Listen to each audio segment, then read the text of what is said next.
Olha aí, galera, que tranquilidade. Você que procura um lugar bom para se morar, para se viver com sua família.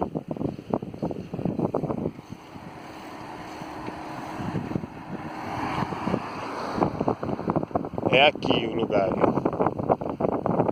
Como eu tinha falado antes em outro vídeo, aqui é Porto Trombetas. Aqui são condomínios bem localizados e com segurança máxima. Aqui a gente só entra quem tem negócio, tipo eu que estou indo agora prestar serviço de limpeza urbana, a limpar essas canaletas aqui que vocês estão olhando, ó. Eu trabalho com isso, eu capino. Então eu estou indo agora prestar um serviço mais ali na frente com um parceiro. Aí por isso que eu estou entrando aqui nessa área. Aqui é só as pessoas que trabalham na empresa. Mas aqui é assim, sossegado. Olha aí, ó.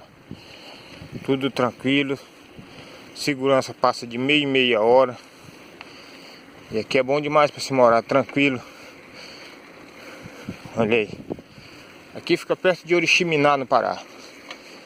Você chega em Santarém, pega para Oriximiná, de Oriximiná para Porto Trombetas. É um lugarzinho bom, que nem eu falei, né? Que é um lugar bom de a gente morar, tudo tranquilo. Muita empresa. Apesar que eu ainda não tô fichado, mesmo carteira assinada. Mas estou na correria. Fé em Deus, logo eu vou estar fichado. Olha que coisinha bonita, olha. É muito bonito aqui, viu? Eu já estou aqui pouco tempo, só uns 3 meses, mas estou gostando. Já comprei uma casinha aqui e estou com plano de permanecer por aqui muitos anos. Eu sou do Maranhão, galera.